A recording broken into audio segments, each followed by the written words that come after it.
Welcome back. Nukes, 205 University Boulevard East in Tuscaloosa, just up the street from the UA campus. If you have not eaten there yet, you need to do so. If you have, then congratulations, because I know you love it just like I do. They've got those great oven-toasted sandwiches, those light California-style pizzas, hand-tossed salads, everything made in the restaurant with fresh ingredients. They've got a beer and wine menu as well, and a terrific dessert menu featuring cakes, brownies, and Rice Krispie treats. They'll take care of your catering needs. Call 758-2455 if you're planning a party or a get-together. Nukes in Tuscaloosa, just off the University of Alabama campus. It's a great place. Give it a try. Well, listen to this story. Mark Ingram might soon have his own stretch of highway. A bill pending in the Michigan State Legislature would designate a stretch of Interstate 475 as the Mark Ingram Memorial Highway. The stretch would run through the Heisman Trophy winner's hometown of Flint. The Senate Transportation Committee is scheduled to consider the bill on May the 4th. How about that? And how about this? Alabama head football coach Nick Saban and former Crimson Tide quarterback and AD Steve Sloan teaming up today on the golf course to compete for scholarship money against other coaches and a famous alum from 11 other schools at the annual Chick-fil-A Bowl Challenge charity golf tournament at beautiful Reynolds Plantation Resort on Lake Oconee outside Atlanta. No word yet on how it all turned out, but Coach Sloan, we know, is a good golfer. Coach Saban has really improved, so maybe Alabama gave it a run there today against some other good coaches and alums. And up next, we'll tell you how Alabama's Barrett Jones spent his spring break helping others. And we'll be getting your phone calls and emails. There's the information on the screen that you need to get in touch with us. And lines are open, so you can get through if you call now. Stay tuned. Tider Insider TV continues in 2 minutes, live from the University of Alabama campus, where it is absolutely beautiful right now. And welcome back. This next story we first brought to you on our Tider Insider Live 8A special. But, Rodney, we know from what we've heard from folks, a lot of people were actually at the game and didn't get to see it, but heard about it, want to see it. Terrific story. The man that did it, John Huddleston, joins us now with a special report on Alabama's Barrett Jones. John?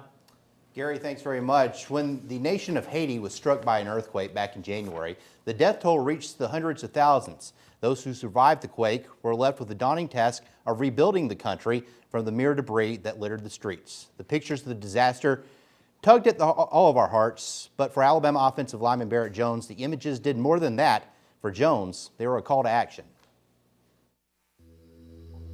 January 12th, 2010. Moments before 5 p.m., a magnitude 7 earthquake shook the country of Haiti to its core. With the quake's epicenter located only about 15 miles west of the Haitian capital of Port-au-Prince, destruction was widespread.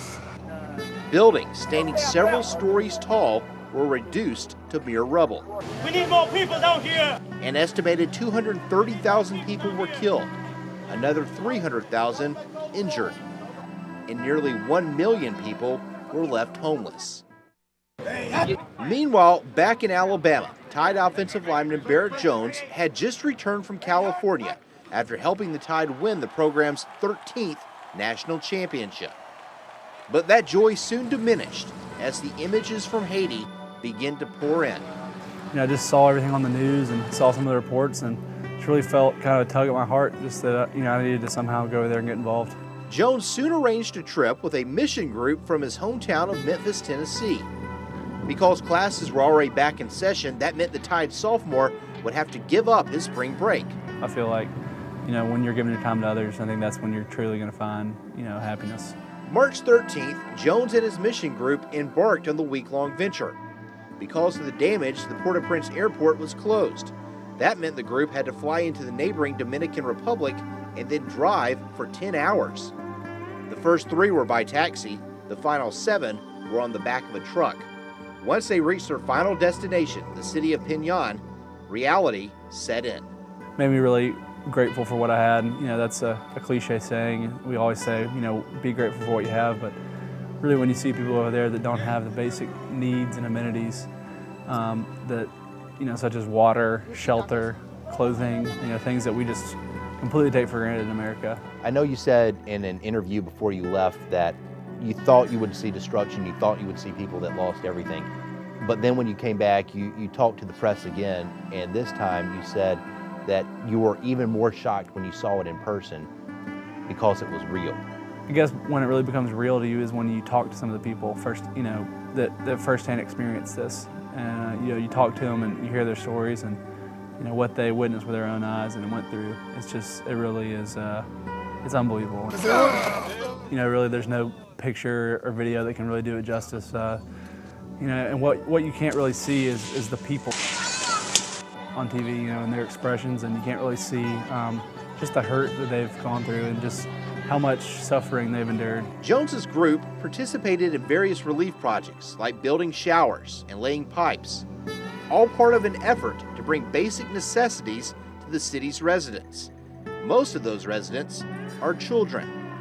In the wake of the disaster, the city has evolved into somewhat of a refugee camp for orphans. Some of them had seen people die in front of their eyes, or some of them had lost their parents, right in front of them. I know you said you played soccer with some of them, you played cards, but at the same time, you're dealing with kids who have lost everything, their family, their parents. Letting them tell me what had happened, which sometimes that helped the kids just because, they wanted to just kind of talk about it with somebody, what had happened to them and what they had seen and what had happened, just all the destruction they'd been a part of.